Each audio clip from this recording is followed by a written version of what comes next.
Ah, cool. If we carried on, I would have just ducked out. What kind of mic do you use? It's the Turtle Beach P50s. Is that the one with the single headset, like the single earmuff? No, it's double. It's the problem I've got. I think Toby has bit.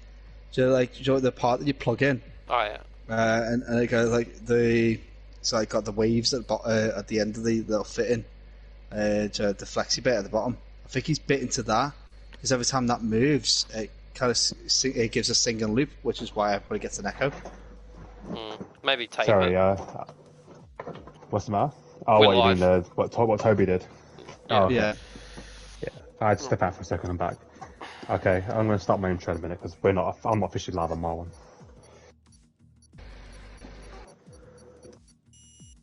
Oh.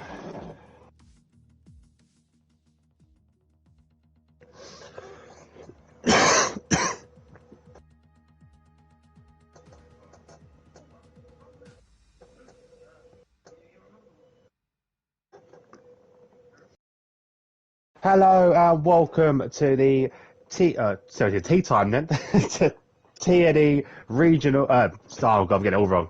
TNE Nationals. Tier up to no assist. I'm your host Dixon Hobo, and joining me as always we have the lovely DXT Ferret, but as a special guest as well we have the one and only Brett Evans. Guys, how are we doing today? Not too bad. Oh, quite good. Had a good watched a good race over at Assist Tier 2, so I'm hoping for more of the same. Fingers crossed. We have got a small amount of drivers today. Looks like the end of an era of the game is starting to come to fruition, but fingers crossed we can still get a good race out of this lot. We do get the best races here. Well, we only have 14 races Assist Tier 2, but it was a fantastic race to watch and commentate on. Yeah, Assist Tier 1 having a strong 19-car field with 2 reserves. The attrition rate sort of dropped near the end. Our certain co-commentator here having a drop of fuel at the end. Yeah, lead commentator.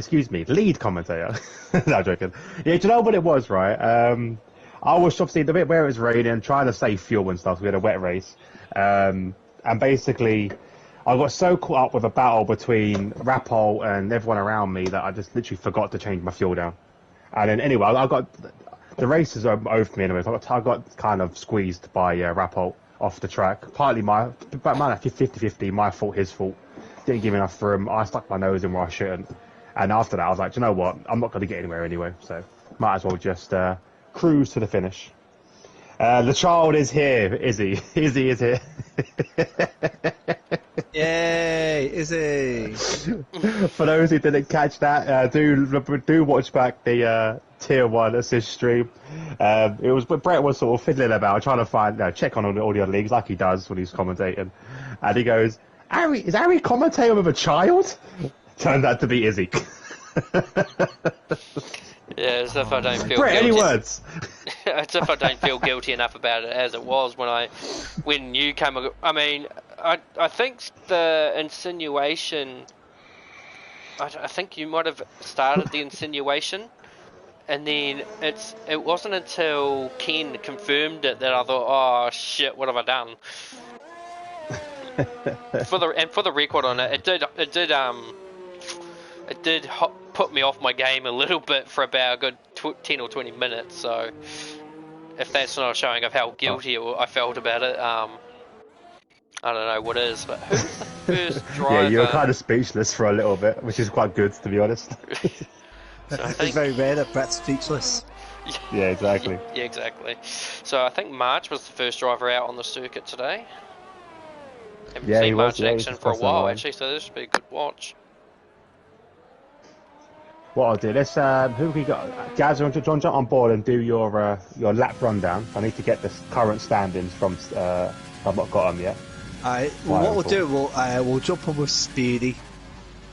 Speedy, cool. Let's go on with Speedy, because he's actually at that right point now where he's just getting into it. He's on his out lap. He's got to give us a good flying lap. So, as we are watching him come round onto the start-finish straight of Retafilo, as we do start the time lap now. As you can see, this is a long straight here. It's about 1.1 kilometers long, excluding the chicane. As we do come up to the first chicane, which is called Variante di Retafilo. As you can see, it's a very sharp right-left-hander into the Curva Biasono, or common folk, it's the Curva Grande. Onto the second chicane of Variante della Ruggia, this is the one where people will tend to cut the corner or spin out more often than not, due to the fact that it is quite tough to take on. As we go around the Curva di Lesmos, a double turn, but they call it one curve for some reason. Onto this second DRS straight-ish of the Curva Seriaggio. Yes, Brett, it's actually technically a curve, but doesn't actually mark it up. Onto the Ascari, which is actually called the Variante di Ascari. So, just for people, it just who are you actually riding on board with, just for the record? Speedy. As we're on with Retafilo Centro, the little middle road, onto the Curva Parabolica, which in English just means curve, which is a load of bizarreness, really. Back onto the Retafilo with a lap time of 1:19.0. A nice time there from Speedy.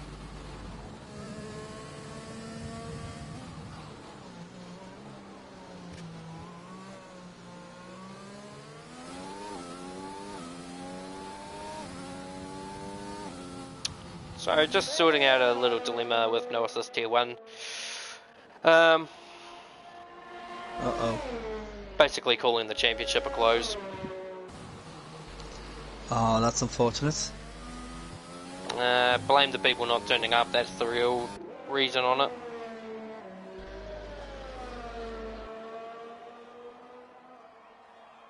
Anyway, let's see, so Mano's now gone to the top with an 18.7, so the time to beat this week now is a 17.9 set by Arian Samad in tier 1 assist. I just realised that my mic was on mute the whole time as I was commenting on the sad closure. I was like, why is Brett talking over me? I'm normally used to this, but normally but it's a big shame about that tier 1. But maybe hopefully some of them can jump in here and maybe race as reserves if they want to carry on racing, because I know there's a couple of guys that do want to carry on.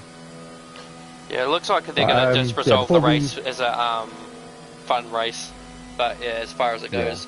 The championship will be decided, and what we might actually do if this becomes a case, there was a suggestion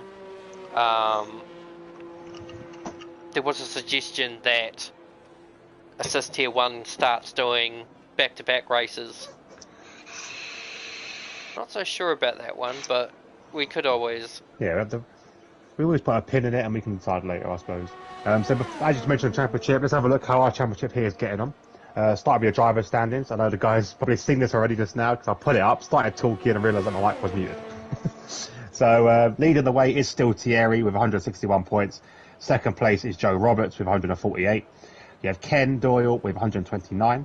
Harry Lillas with 125. So this battle between the Red Bull and Williams are going to be very interesting coming into the season.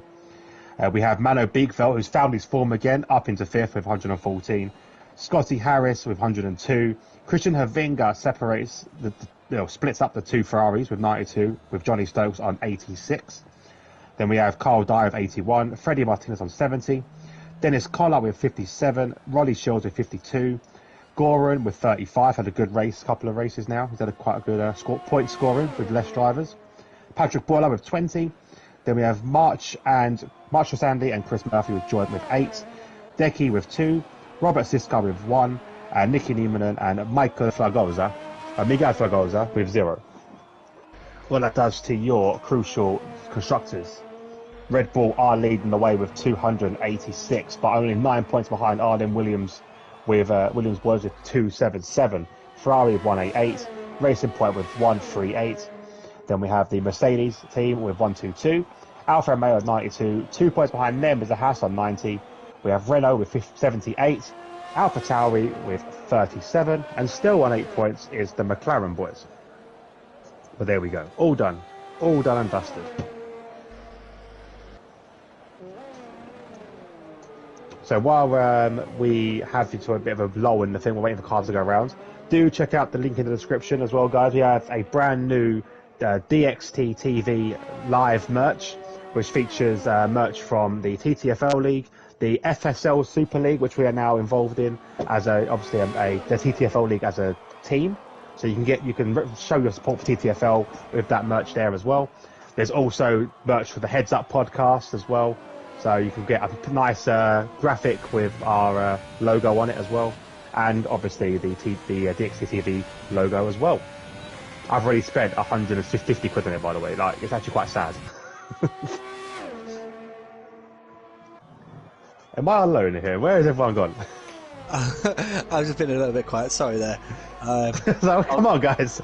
Obviously, I'm so like with Brett here. I'm so used to you and Brett just running away with it, and me just being chipping in every now and then. But Brett's also being a bit quiet right now. So yeah, I know. I thought I was on my own. I was about to check my party settings.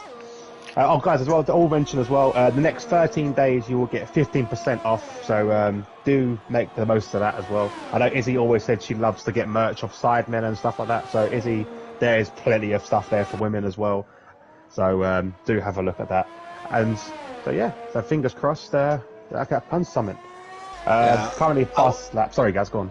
Yeah, I was just going to say, I'm going to have a little look tomorrow when I've got a bit of time. Be busy today, otherwise I would have been on it all day today and just saying, right, do I want that, do I want that? Oh. Yeah, it was literally.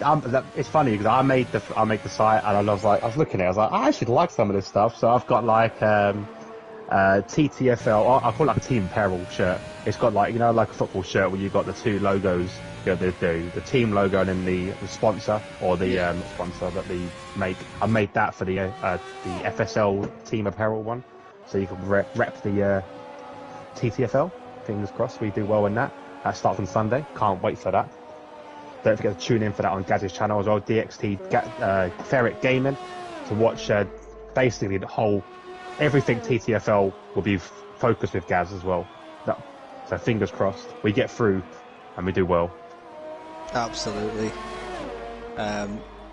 I've seen some of the other leagues, and it does look like it's going to be a very competitive knockout phase anyway.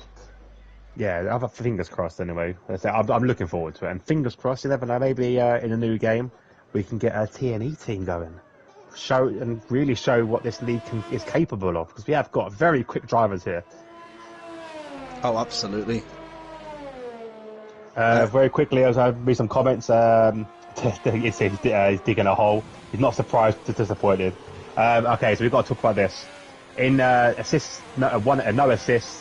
assisted tier 1 today, we saw Samad set in one of the fastest times I think I've ever seen around Italy, a 1:17.971. Wow. Can it be beaten?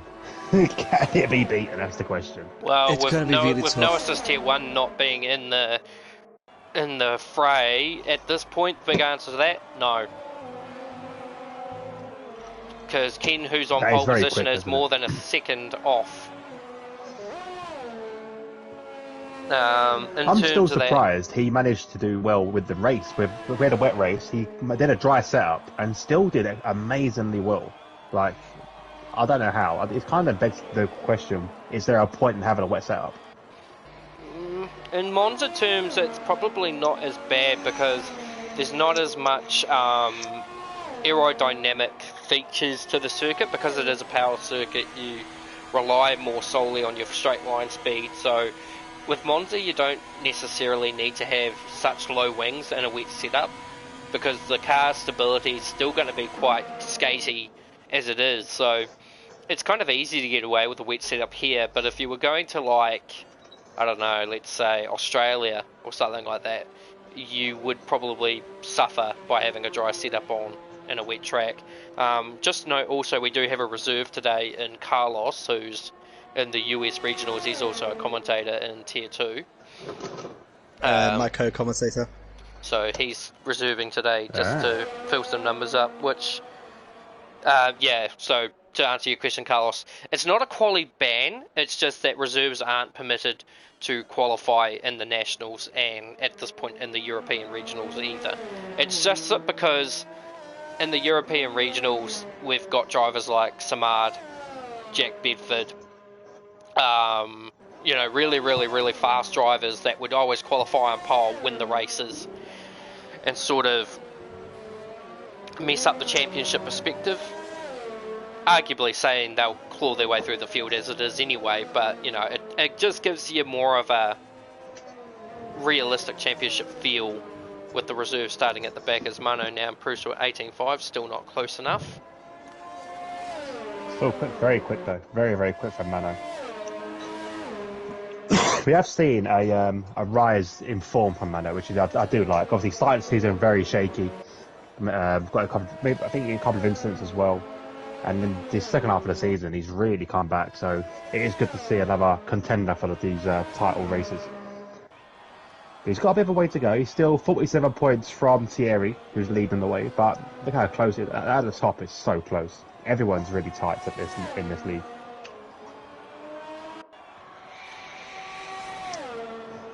Just on board the Infinite March now. His first time I won 20.4. Let's see if he can better that. Fingers crossed he can. Brett, you were saying on your stream earlier, if you guys didn't catch it, that they're making provisional changes to the circuit? They had talked about it in 2018 to have removed the Ratifilia and the second chicane after the Curve Grande, but I don't know what sprung it, whether the drivers complained or something like that, but they were supposed to...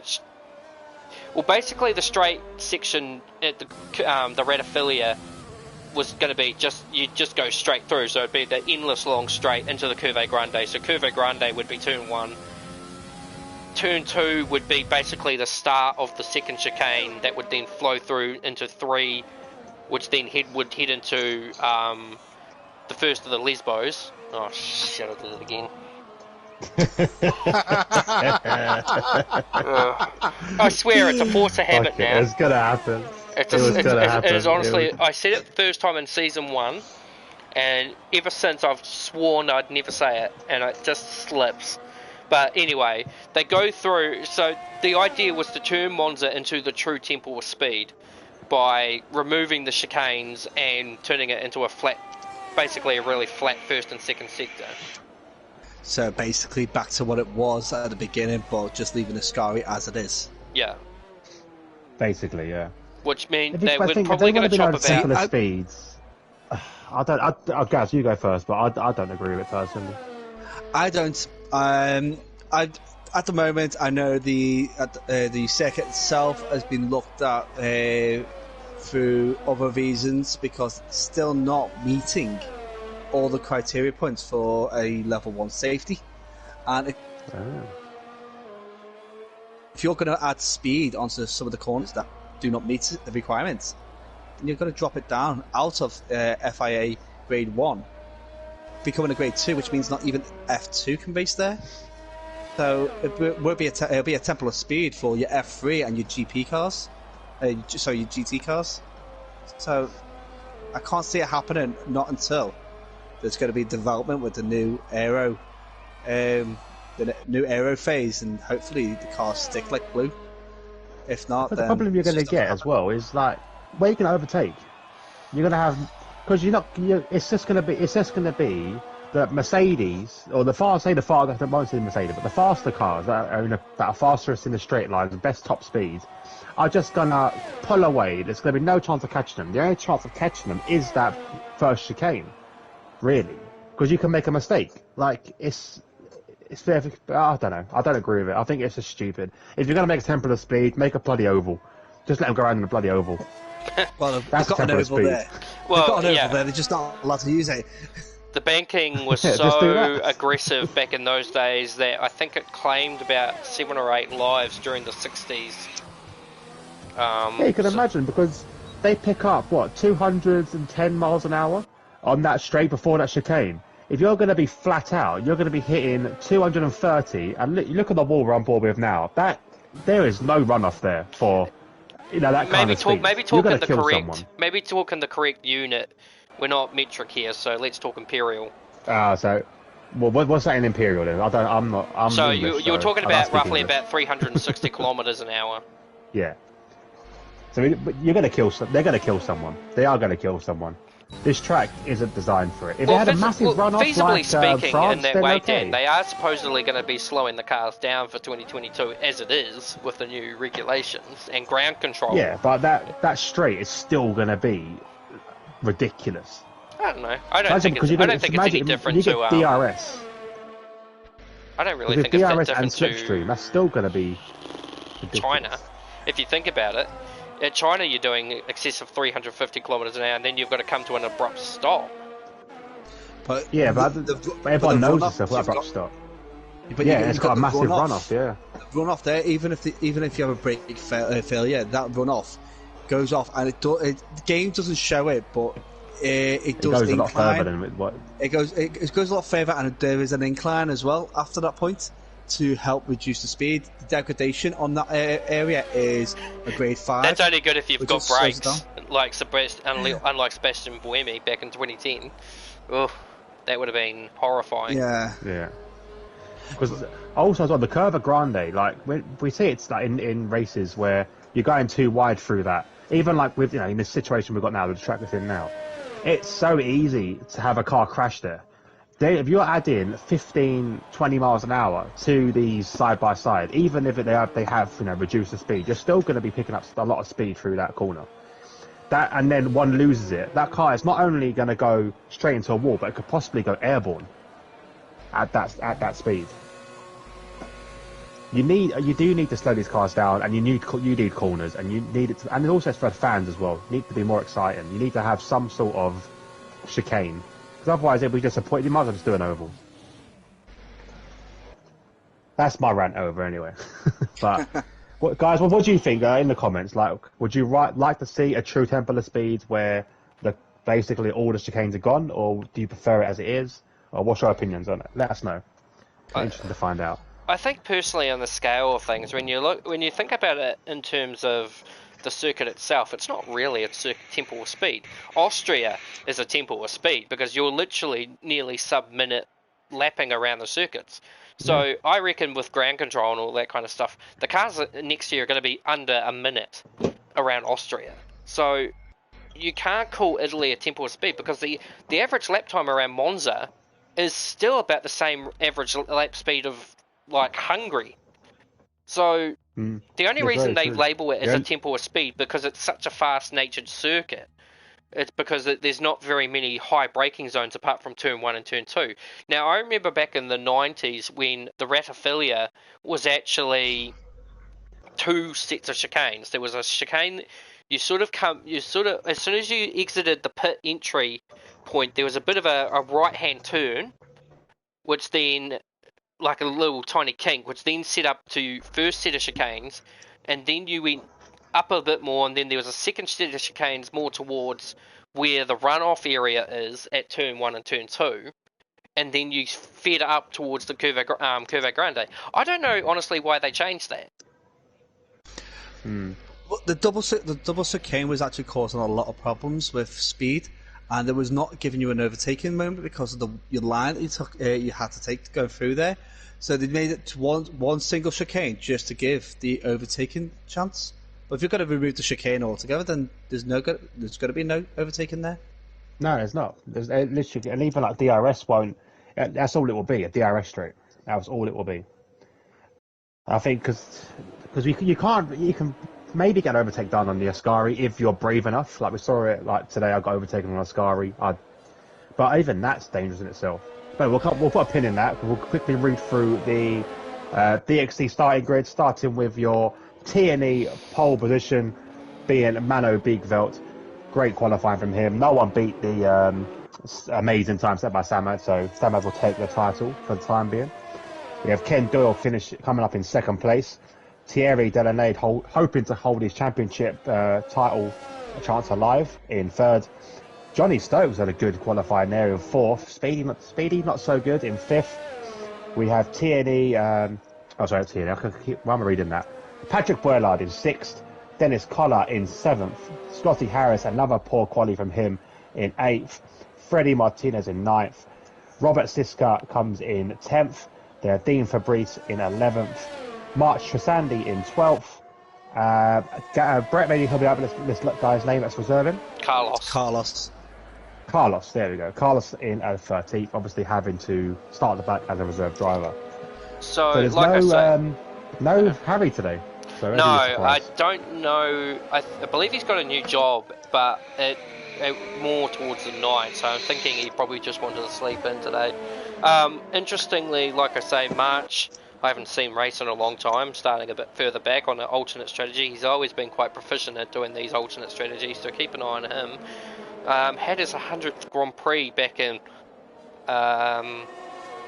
Canada, I do believe it was, so March is now the most, at this point now, March is now the most successful, or the most experienced driver on the circuit. He overtook me a couple of races ago, so he's now the most proficient driver on the grid. Started back in season 0 and has been racing ever since, so congratulations to March and hope he does well.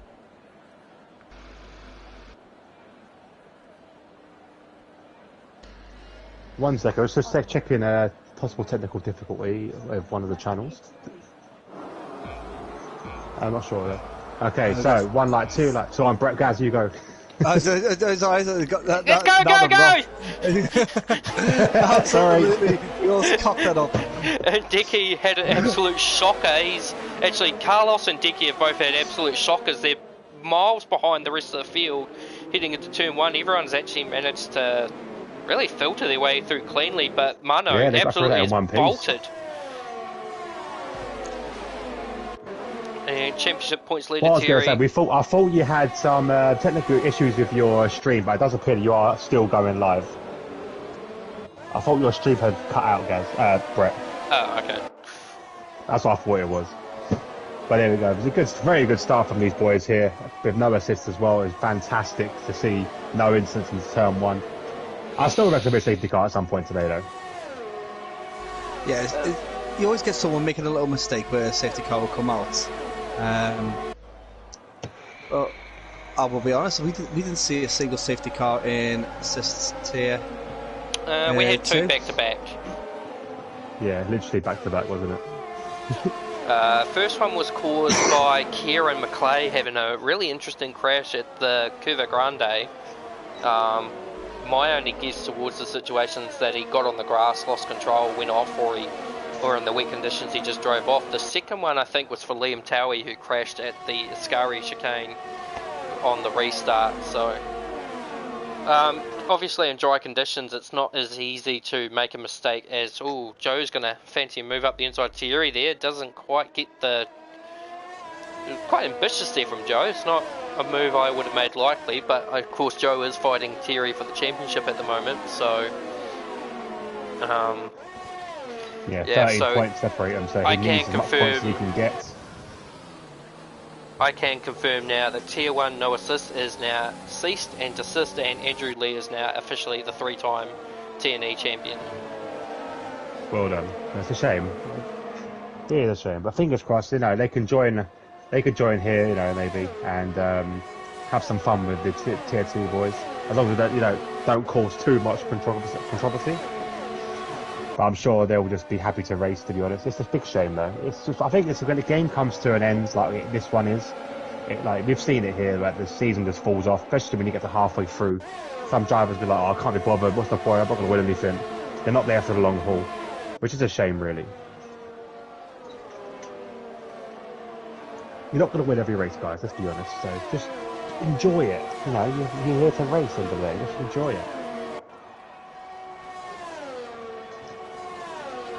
Mano setting the fastest lap so far, 1:22.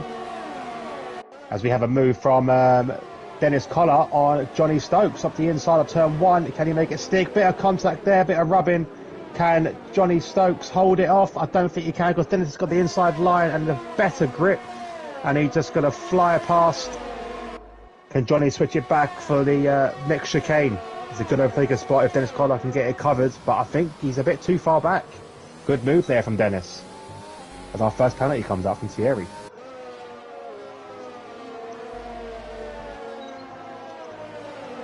fantastic racing here. Johnny Stokes has now got his teammate right behind him. These two do work very well together. So wait and see how this pans out. The DRS now activated as well.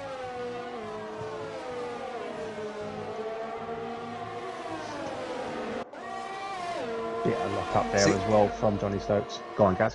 I see Scotty has had a better line through the Ascari than the two drivers in front of him. Much tighter onto the apexes, which gave him this little nice run into the Parabolica, which obviously is kind of having to come off the gas a bit.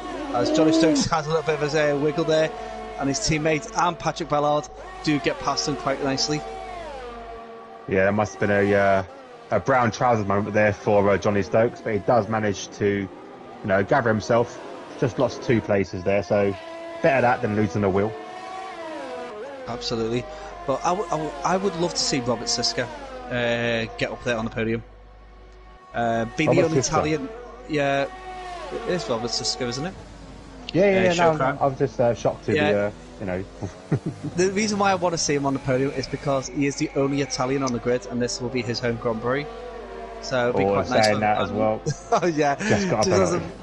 Just as I go and mention him, he's like, yeah, he picks up a penalty. So what's your view on penalties around this track as well? Because we saw a lot today in the assist tier 1. I think I picked up 5 5-second penalties because I kept losing concentration or just getting hit up the backside. Well, the penalty system for Monza doesn't match real life. No, it does not. But then again, we know this from early days. There's a lot of tracks like Spa comes to mind.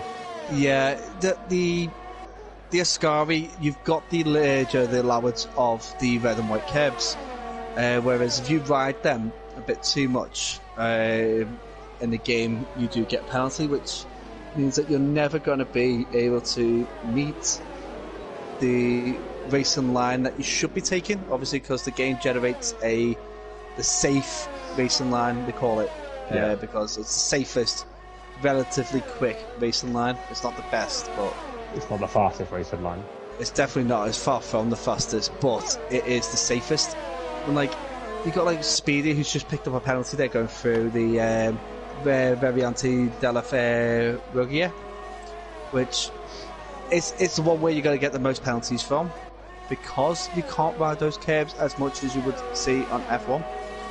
Yeah. Well, I think it's also as well on the second Lesmo on the exit, I think, as well, because you naturally want to run wide to make sure you can carry as much speed as you can. As we have yellows at the back, I think that is from Carlos. Got a bit out of shape there. Has he got any damage? No, just a spin. Just a spin. Yeah, just a spin. But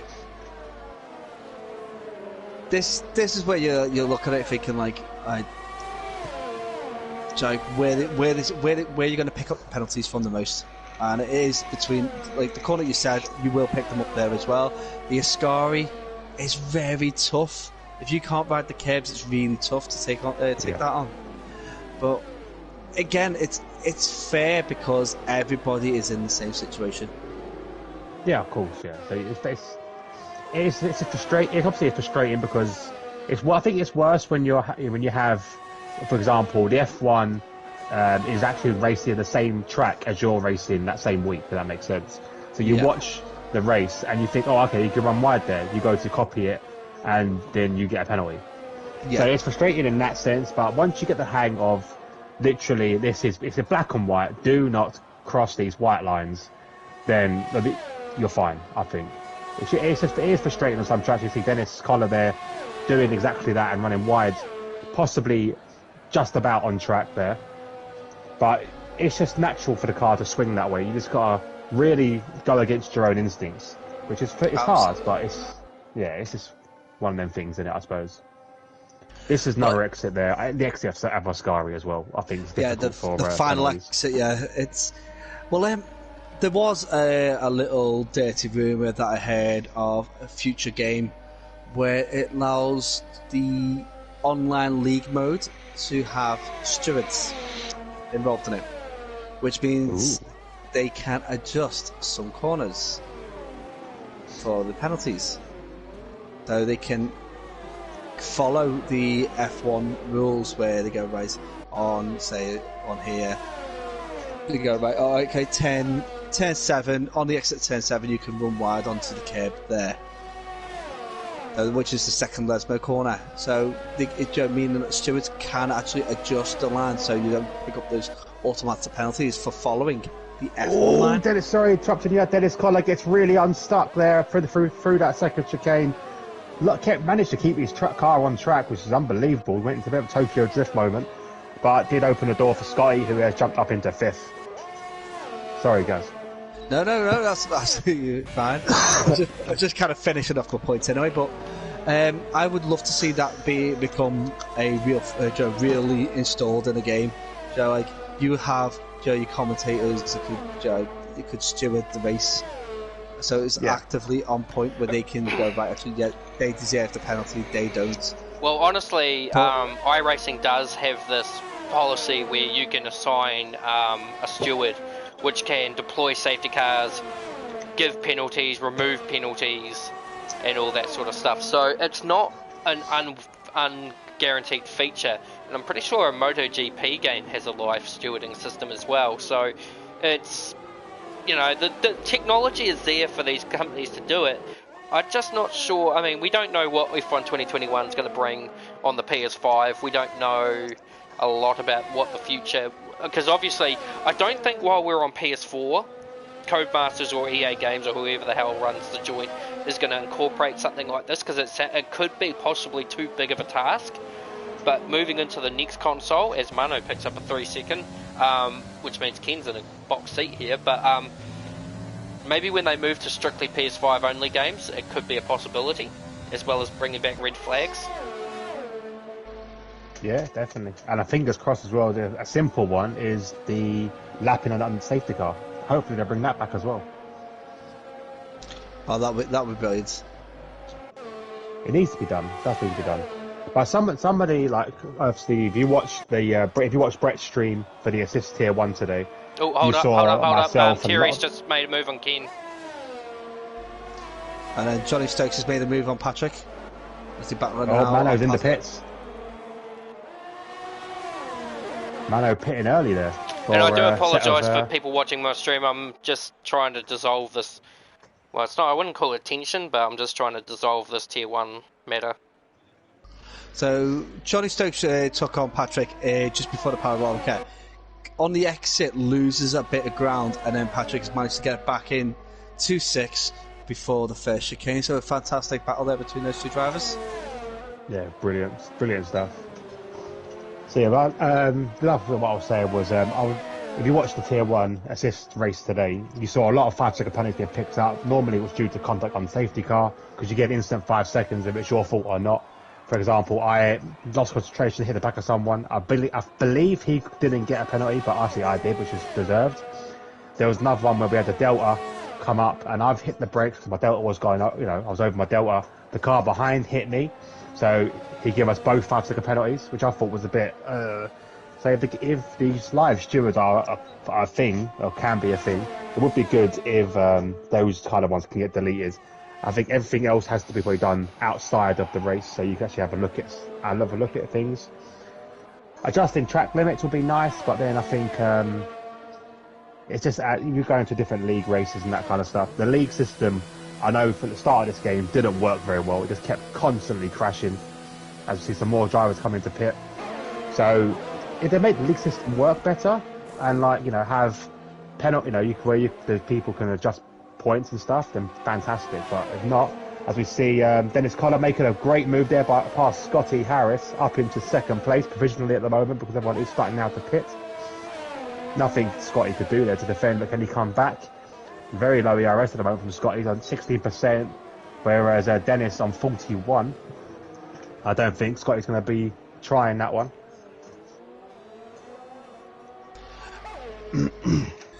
See, okay, so for you, Hobo, what was your tyre strategy for around Monza? For today? Yeah, for today. Inters. Oh, sorry, big crash. Patrick Bowles! Oh, again. How has he managed to keep his car intact there? Be careful, I'm actually on guys, board there with is a him. stopped I'm car. on board with my eyes were just going crazy because it was vibrating. His nose was stuck into that metal fence there, and his car was vibrating like something Yeah, crazy. I saw that myself. I was actually thinking, I remember there was a race back in Tier 1 Assist Season 6.5 Oh, actually. sorry, interrupted you again. Mano tried to go around the outside of March for Sandy. I think March just got basically caught up in the trajectory and kind of forced Mano off track, because Mano lost a lot of places there. He got no damage though, so just time. Carlos just time. also had an off. But yeah, Season 6.5, there was a crash with Theodore and... I think it was Theodore and Jerome. And I remember Jerome hitting the wall, his car rolled to a stop, and I'm thinking, what's happened here? And then all of a sudden, his wheel just plops off. So I thought, and I'm sitting there thinking, oh no, that's going to happen to Patrick. Now, Johnny Stokes on his teammate there. Good overtake there from Johnny Stokes. Will Scotty come back at him? Joe's had a really bad pit stop. Grande. Yeah, what? Joe's lost a lot of time there. Did he have a 5-second penalty we missed? No, he had a front wing change according to this. Front wing. There we go. So Scotty gets back past his teammate there with another fantastic overtake. So these two Ferrari drivers are currently no team orders. As March for Sandy come under attack from Thierry's overtaken very easily. Can Ken do the same? He is now fighting for a championship at the moment. Overtake fully open. Will March defend? That is the question. Will March defend this as they come into the Parabolica? It's going to be very close. Oh, March, with the worst line there, nearly took himself into Ken, but did well to realise and give up the position. So Ken up into 5th place. Squeaky bum time that was. Yeah, I think Ken wasn't really aware of how close he was to being taken out of this race. Yeah, absolutely. So just Cairo sent a message in, track limits are horrible. In this game, you try to run the same as live F1, you get warnings for it. Yeah, exactly what we said earlier. It's ridiculous. I'm hoping Freddie Martinez makes this alternate strategy work, because that'll be my preferred strategy. 1 second, I've got to make a answer phone. Alright, so I guess I'll take it from here. So we are currently 12 laps in. Freddie Martinez is the leader of the race, but he is on a variant strategy as he almost throws it into Ascarian. I'd say that's the preferred strategy for around here. You'd want to start on the mediums, get most of the laps done you can, and then stick the softs on when you've got less fuel, when you can actually take advantage of the fast-paced course. There is a bit of a what they call the safety car strategy based around the alternative strategy. So drivers that start on the mediums are kind of banking on a very late safety car, as we see Carlos, I believe, having a spin out of the second Lesmo. When he's taken a bit of his wing off with him, just careful waiting for Patrick. Almost. See, that's another feature I'd like to see, like a sort of a pull off to retire feature. Yeah. So you can find a place to park and then a crane metaphorically will pick your car up, or there needs to be a lot more physical interaction. And I know for a game like this it's very difficult because it's not like Grand Theft Auto where human interaction is a lot more compound to the game, because it's more about the physical side of the story rather than, whereas this game it's strictly racing. As Carlos nearly goes straight ahead at the Parabolica. But yeah, so a lot more human physical interaction would be pretty cool. I was talking to Lane yesterday in the F2 Nationals about a feature in an F1 career mode where you can walk around the pit paddock, interact with drivers, and if you bump a driver off, or you have contact with a driver, or you even crash with a driver during the race, they'll confront you, like when I think, what's her name, Claire, interviews you. Yeah. The annoying Irish woman.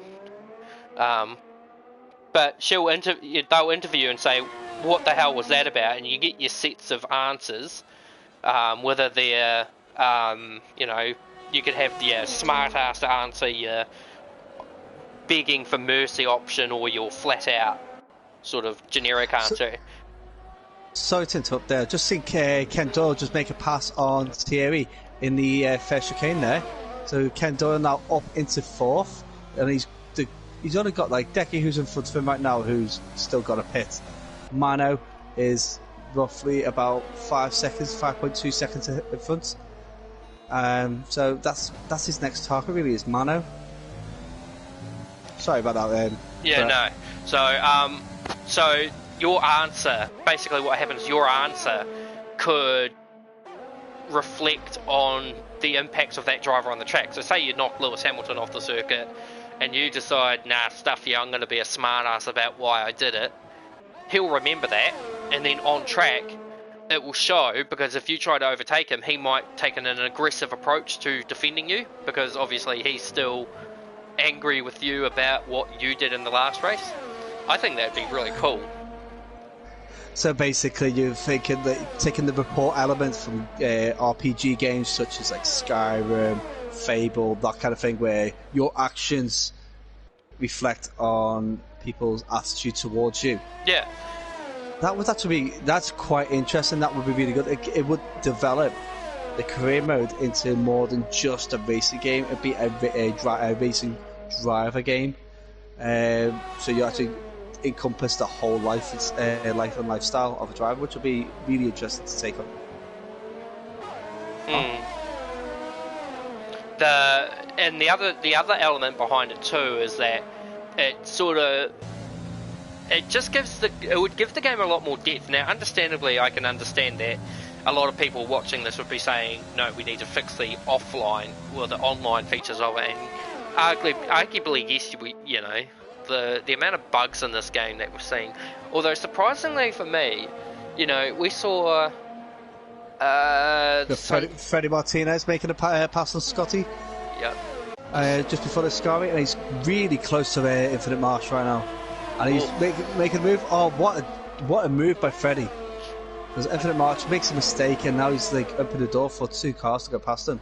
Actually, his strategy could be actually on point. His penalty is going to let him down a little bit. Dicky pits from 4th, so he'll be on the same strategy. But Decky's pitted late because he was sitting a 3rd earlier, and then he dropped down to 4th. Pitted, and so he's going to have to work a bit harder for him to get himself back up to the level where he should be if he pitted 1 or 2 laps earlier. And I believe Dan is back. No, I thought I heard him turn his mic back on. But so it's an interesting strategy from Freddie. It will be a safety car would help him, but would kill him at the same time. He's got a second. He's in the DRS range of Dennis, but he's still got to make up roughly about 8 seconds from here to catch the back of Thierry back in 3rd. Let's have a look at the penalty account. So they're all on 3 seconds, apart from Show Crime. Actually, speaking of that, who's that? That's just had an off at the second. Was that? I think that was Carlos again. Might have been getting out of the way of Show and Dicky. Dicky's right on the back of Show actually, and that's an overtake for position just before the Ascari, which is a good move. And March is also in for a set of softs as well, and I believe March was another driver on the softs mediums as well. Freddie's just moved up into 4th. Very nice take that. And did he get the fastest lap then as well? Yep, 21.6 I believe. I'll just double check that. 21.2. So he's got at the moment he's 12.5 seconds off the pace of Mano. I really don't think he's got it in him with those tyres to get up there. But podium's definitely on there because TP is just up the road. So 6 seconds off. He just needs to push a bit harder and get there. Because he can do it with these tyres. He definitely can. If he's got the pace on him, I'm sure he'll get up there because TP and Ken Doyle will just be battling now for second. So the battle for second place is still very much in play with Ken and Thierry. It's probably actually Joe's right on the back of Scotty as well, coming through the Ascari chicane, but that front wing change has really cost Joe in terms of not only the race but the championship as well, because he's fighting his teammate and he's fighting Thierry. Of course, Joe lost the championship lead last weekend out when Thierry was able to pull off the brilliant race win. As Freddie does a 20.9, so that gap is slowly dropping. Now what can Joe do here? Scotty holds the Sorry inside about that, guys. line. I am now back. Roger that. And Joe going around the outside. He didn't quite get the move. Or he's going to try and do his switch back out of the second of the Ratifilia, but doesn't have the ground to.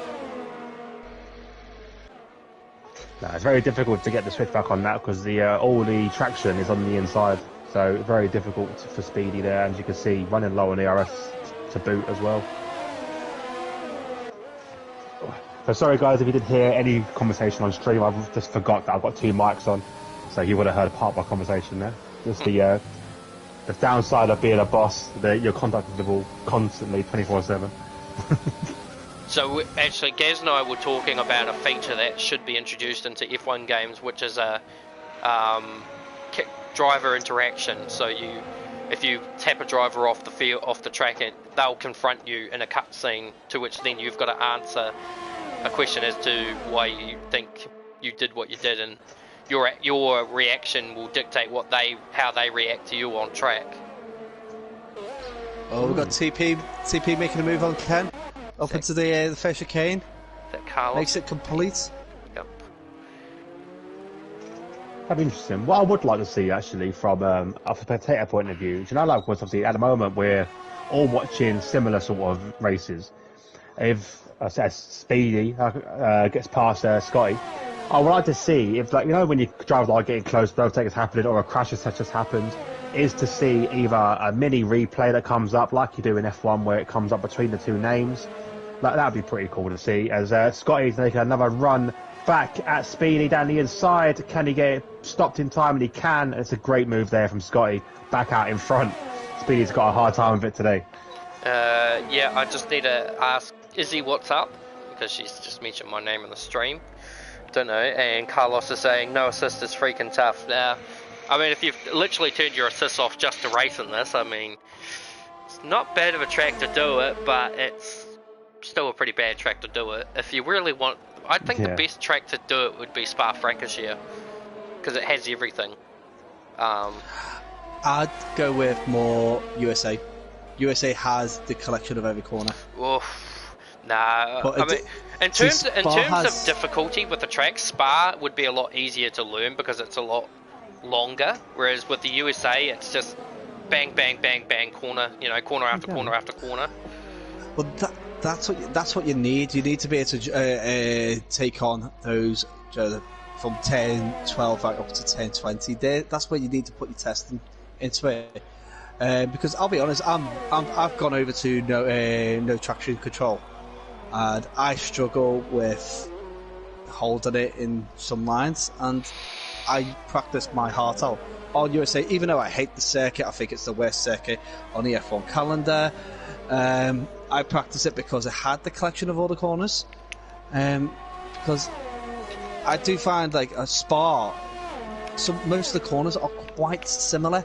You have one main slow corner, you have one chicane.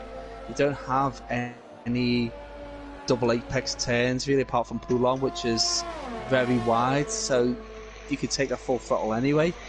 So I do think the USA would be the one to practice on, but everybody has their own points on that, don't they?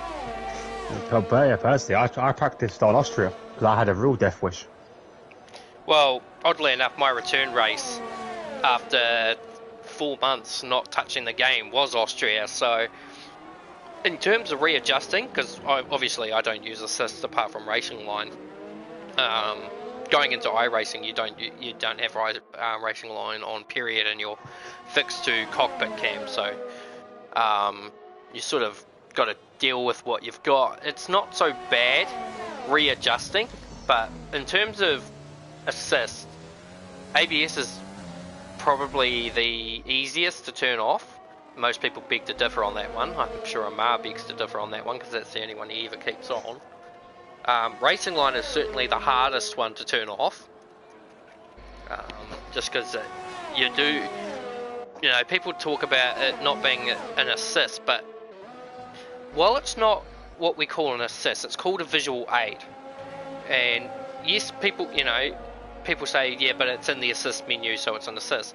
That's technically because you wouldn't want to isolate racing line into a thing called visual aid, because it would be the only thing literally in it, maybe other than the virtual mirror. So, or the bar with the halo bar. Yeah, it's Ruben Halo, yeah. That's like it's cosmetic really, rather than changing the ability to drive it. Because you could have the racing line there on or off. It's not going to change your driving skill.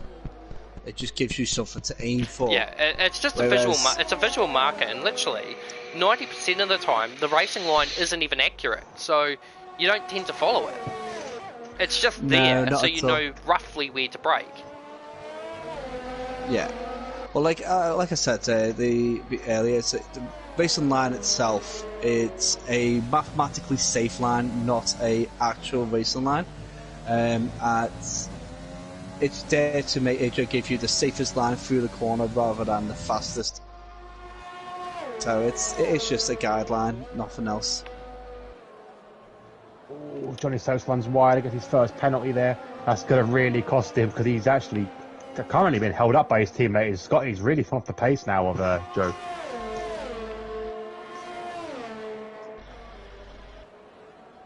But yeah, there are some things I would like, to be changed and stuff. But to be honest, with the game how it is, I think adding more features to this current game, or to a game that's based on this, will just add more bugs and more things to go wrong.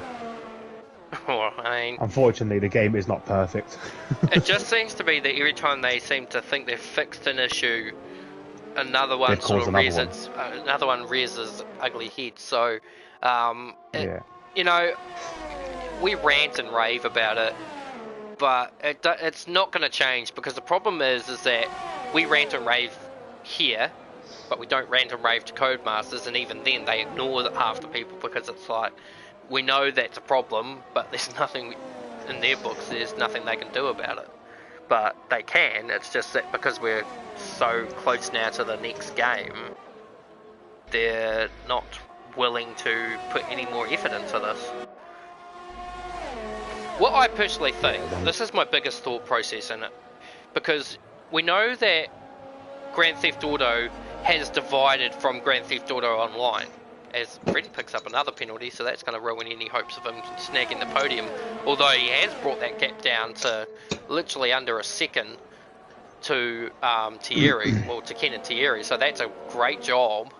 But what they need to do is divide these F1 games. So they need to make a disc for the offline career mode and all that stuff, which means they can work on more of career mode, have a team on that, and then they have a disc that is F1 online.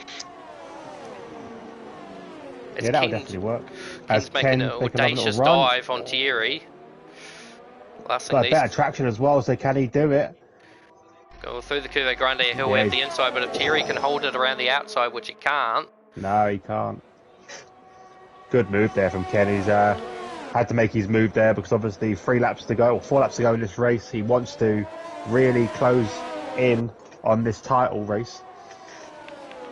Well, the other thing too is that he's got a lot of ERS to burn as well, whereas Thierry's kind of used his up, so there's not really anything Thierry can do to remount this attack unless he makes Ken use up his ERS, and at the same time, that's Carlos at Parabolica. Freddy at the same time has got... Oh! That was... What did I miss?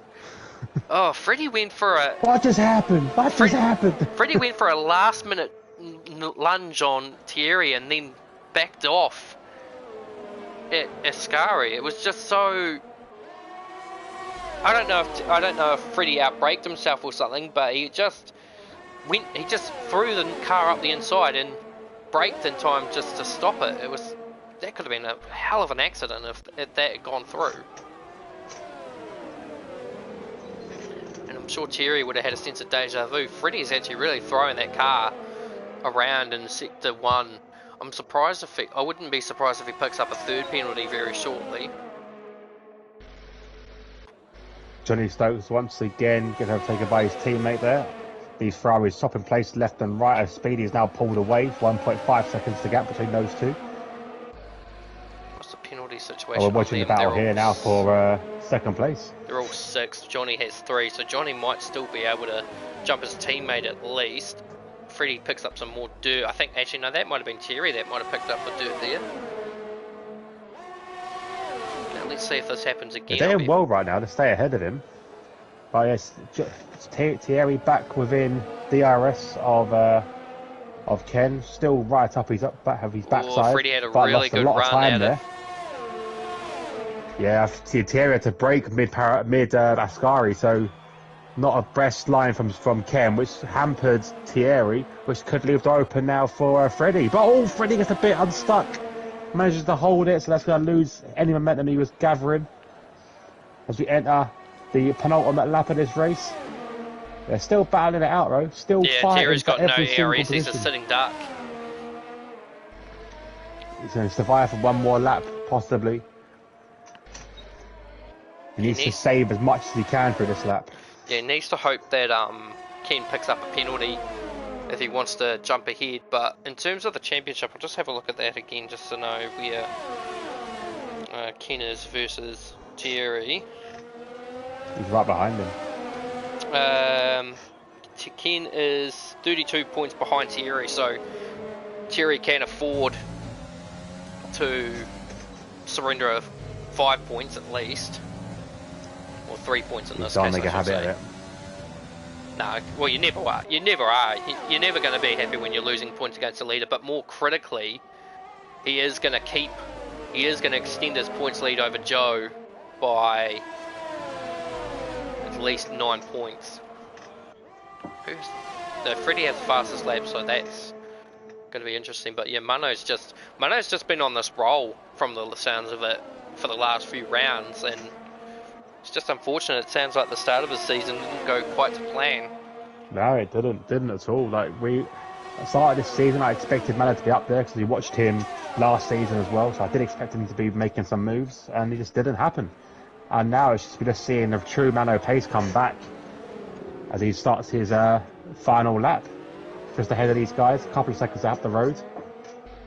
Yellow flags as the back marker Carlos moves out the way. Must be very careful as we have these three coming very fast behind.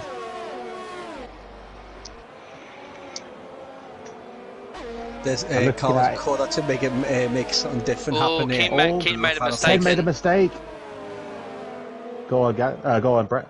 Yeah, no, I was just saying exactly what you were saying. He made a mistake just coming out of the chicane, and Thierry didn't quite capitalise on it, and not really much Thierry can actually do at this point. He just doesn't have enough ERS to mount a challenge, unless he can get a good run out of here and then try and...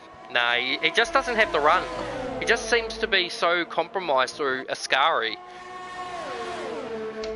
And I don't know if Freddie would be wise to make a move, but he could have made a move up the inside and really juggled the order, but I think he knows better than that. As Mano crosses the line and wins. If this time he wins the race, and Ken should hold on to second, and Thierry third. Yeah, fantastic from them three there. Good old battle. Fantastic race on Mano.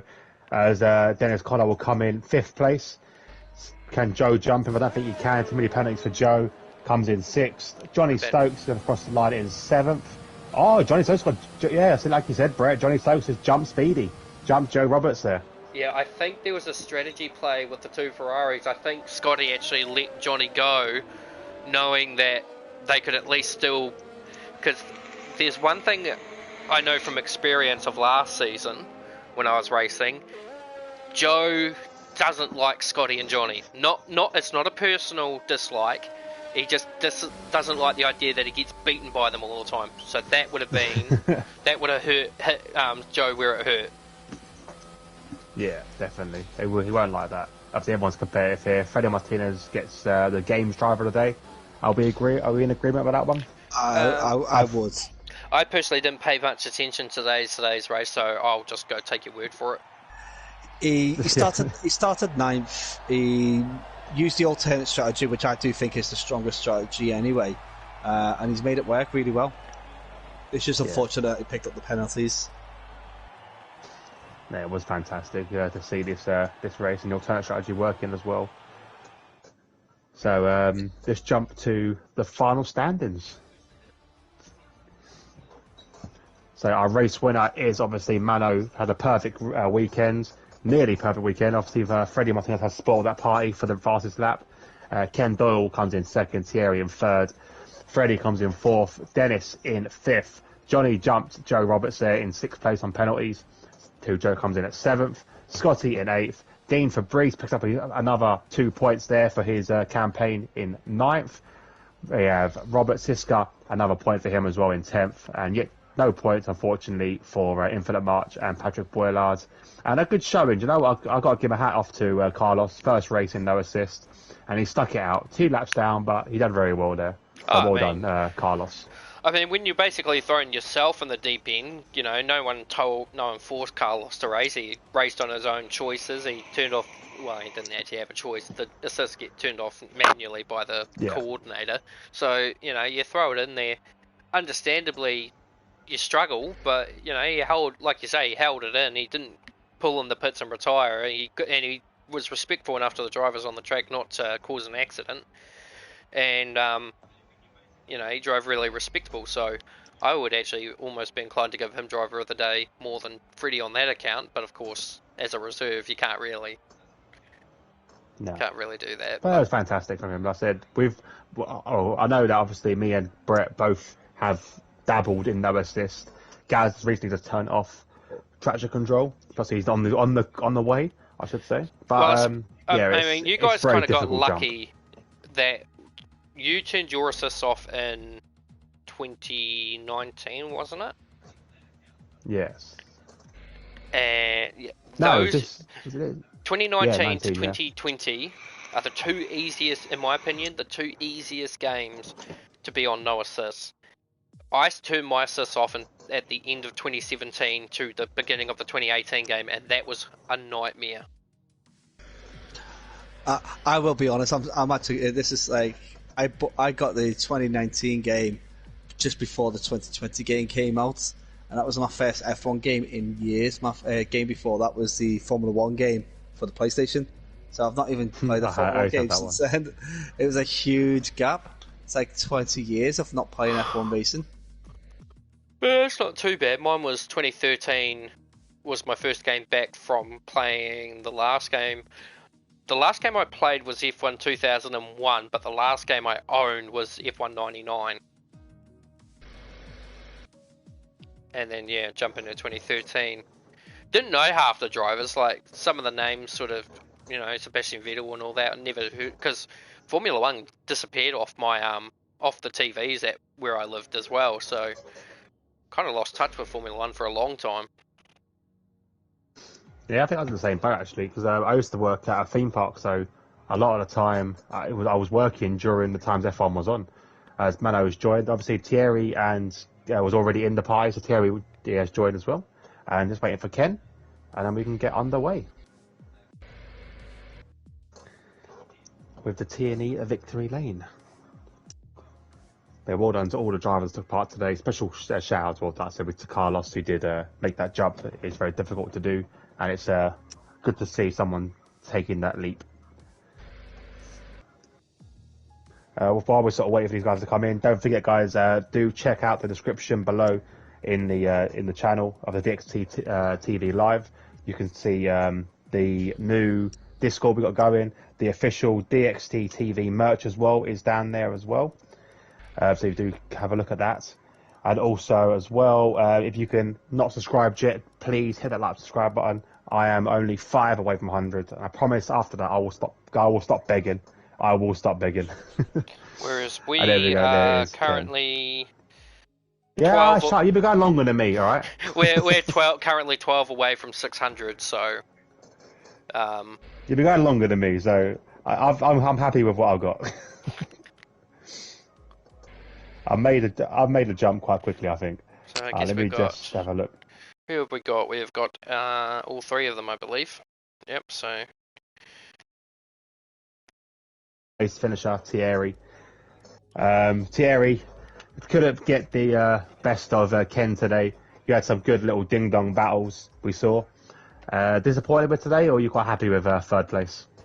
No, I'm quite happy actually, as I gained a lot of positions on Joe. So yeah, that's better for the championship standings. And yeah, I wasn't just quick enough today. And yeah, I had a really good battle with Ken overall throughout the race.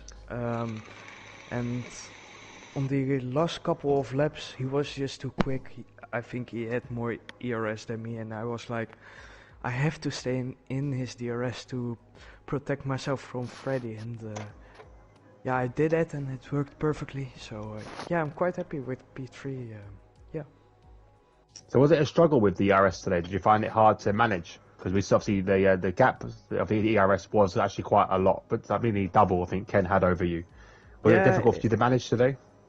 Yeah, well, for the most part of the race, Ken was behind me, so I tried to defend a little bit. So yeah, then it makes sense that you're using a little bit more ERS than the guy behind you, as he's also got DRS. So it was definitely a little bit of a struggle because I was defending, but I mean, for the rest, Italy is not a major track where, or well, a track where you always struggle with ERS.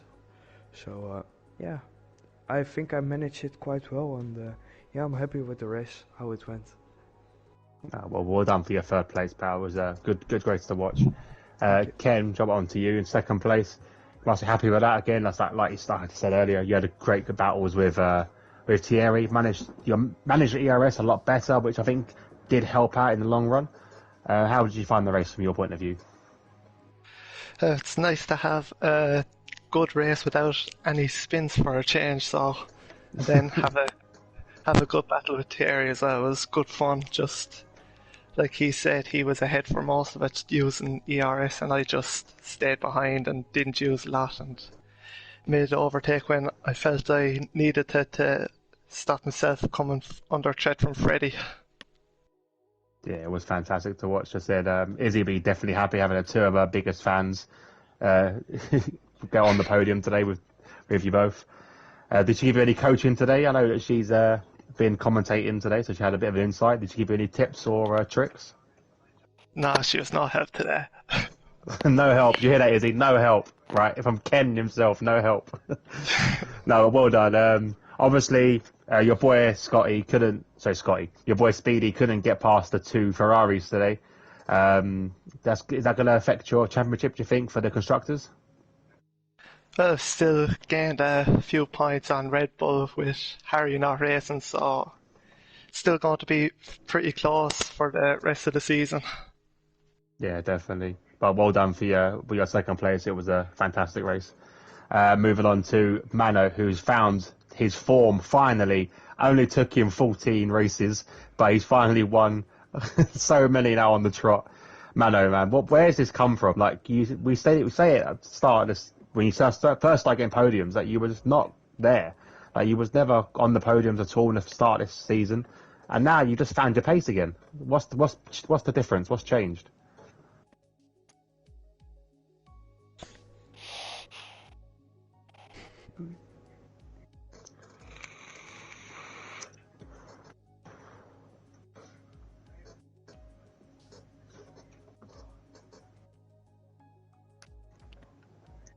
But today you've dominated completely. Like no one had a chance of catching you.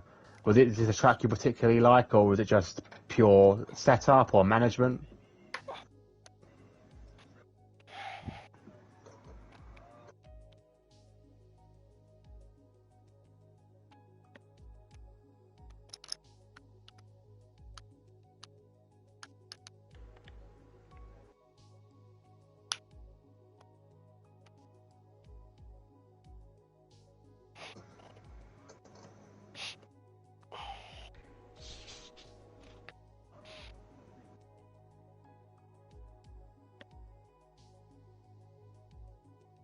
Yeah, obviously, and you pitted a lap earlier than everyone else. Was that a key part of your strategy going forward, or is it something that Jeff suggested?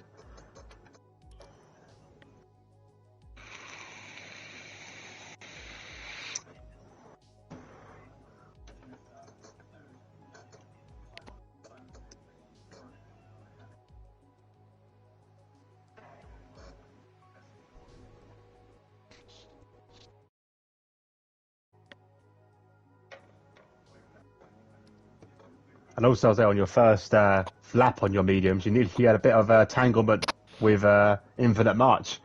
Have you got any comments on that one?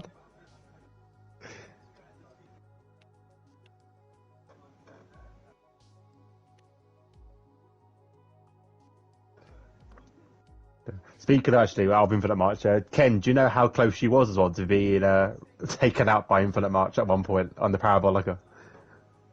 No, was it close? It was very, very close. He nearly clipped your rear wheel. It was very, very close. You probably would have heard me giving out from here. Yeah, but that would have been the Ken we know spinning. Obviously not your fault, but yeah, it was very close. We wasn't sure if he was aware of it or not, but yeah, it was very, very close. Gaz, have you got any questions for our podium sitters? Gaz, are you there? Well, Yeah. he's asleep. Yeah, he's the new sleeping beauty. Like Nevo. Brett. Yeah, like Nevo. Brett, have you got any comments for our top three? I do have a question for Mano and Thierry. You have to answer this in English, though. How quick je arbeiden in de winter? What? How quick je arbeiden in de winter?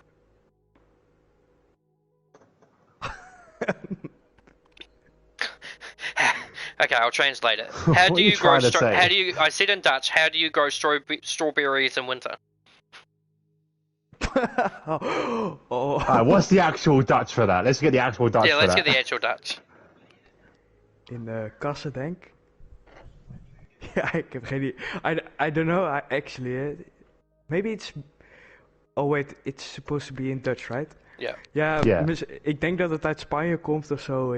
Dat het over wordt gevlogen. Dat uit Spanje, Wait, omdat that's- het daar altijd warm is of zo. Ah, so Google Translate is crap. Okay, keep that one in mind. Wait, that's all of that to say, how do you grow strawberries in winter? Is that whole sentence you just said? Ja, hij zei... Hey, you Oh, answered. no, how do you grow strawberries in winter in Dutch? Oh! Hoe kom je aan aardbeien in de winter? Okay, so I was close. Just You were good. far off, okay. The I was about to enunciation's just say, were a bit if you off. were that far off. Oh, sorry, No, Brett, but in all seriousness, for Mano in particular, so it's noticed to me that you're starting to pick up a trend that your mate D'Amalio has picked up. Your pace has started to come up throughout the ranks, and you're starting to become a prime contender. So, how much of impact does that have with you and D'Amalio in terms of that?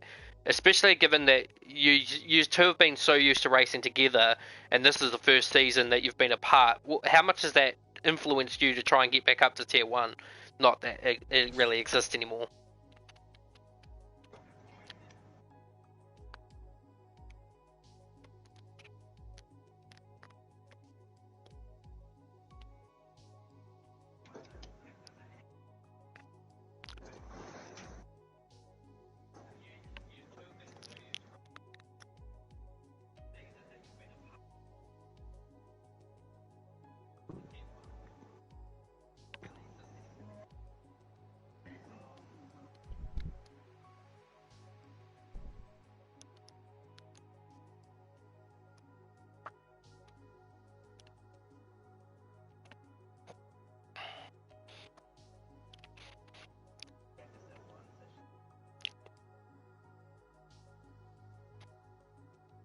Hmm.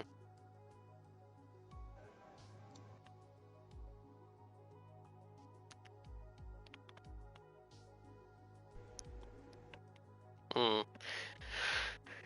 And then my question to Ken. I saw on your Instagram that you went to see a lighthouse. Is that I the did. reason? Is that the reason you dogged me in the interviews for F2? Yeah, probably. You fucker.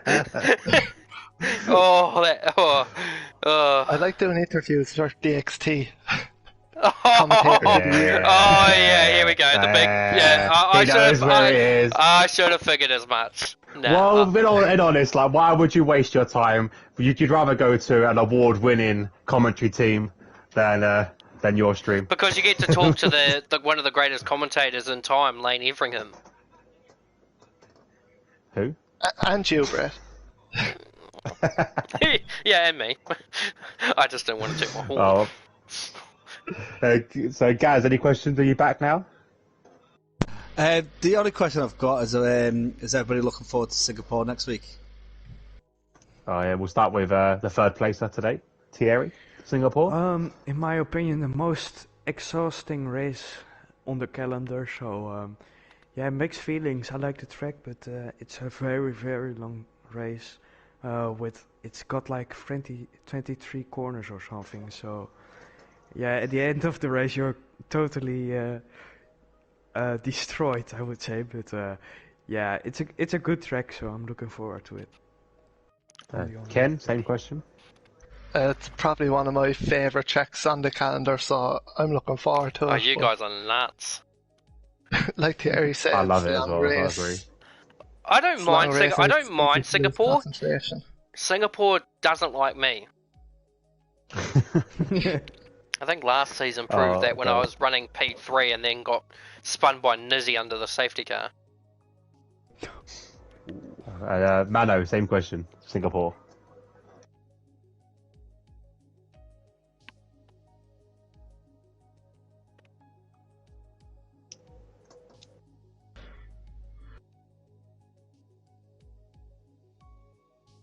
Yeah, and fingers crossed it's a dry race because you don't want no rain in Singapore. So no rain dancing, Brett. So I think we'll wrap it up there anyway. So thank you everyone for watching. Do make sure you tune in to DXT Ferret Gaming tomorrow for the first official race in the FSL, the Formula Super League, where you can see your best team, TTFL, racing for their first time. Our lineup for that is amazing, so do tune in and see some of the amazing drivers we've got representing the TTFL flag. Myself being the race engineer as well. Other than that, don't forget to tune in as well. But we're back to regionals on Tuesday, Wednesday and Thursday for Singapore. And then obviously we're back to the TTFL on Friday for the same track. And then back here again for the no assist. Yeah, Fingers crossed we can try and sort something out for... sorry, guys. Brett? No F2 Nationals this week, as of course they don't go to Singapore. Tune in next week to this particular stream where it will resume as officially renounced No Assist Tier 1. So that will be the play. So Tier 2 will now become the official Tier 1. So well done, guys. We'll put up promotions for everyone. And congratulations to Andrew Lee, who is now a 3-time TNE World Champion and has been inducted into the Transnation Esports Hall of Fame. Yeah, well done. So, yeah, thank you everyone for watching. Thank you for your drivers for driving, and thank you guys for joining us as well in the interviews. And obviously, thank you, Brett and Gaz, for joining us today. It was a fun race. Well, I definitely think I might commit to this a bit more full-time if the seats aren't as big. It's certainly interesting to watch. Yeah, definitely. Gaz, what's your final thoughts on the race? Well, I will be honest. I thought Assist Tier 2 was much more entertaining, but there was some fantastic battles between the drivers. The Ken Doyle, Thierry and Thierry battle throughout the whole race was quite intense, so thanks guys for the show that you put on. It was brilliant. Yeah, definitely. Yeah, so we'll leave it there.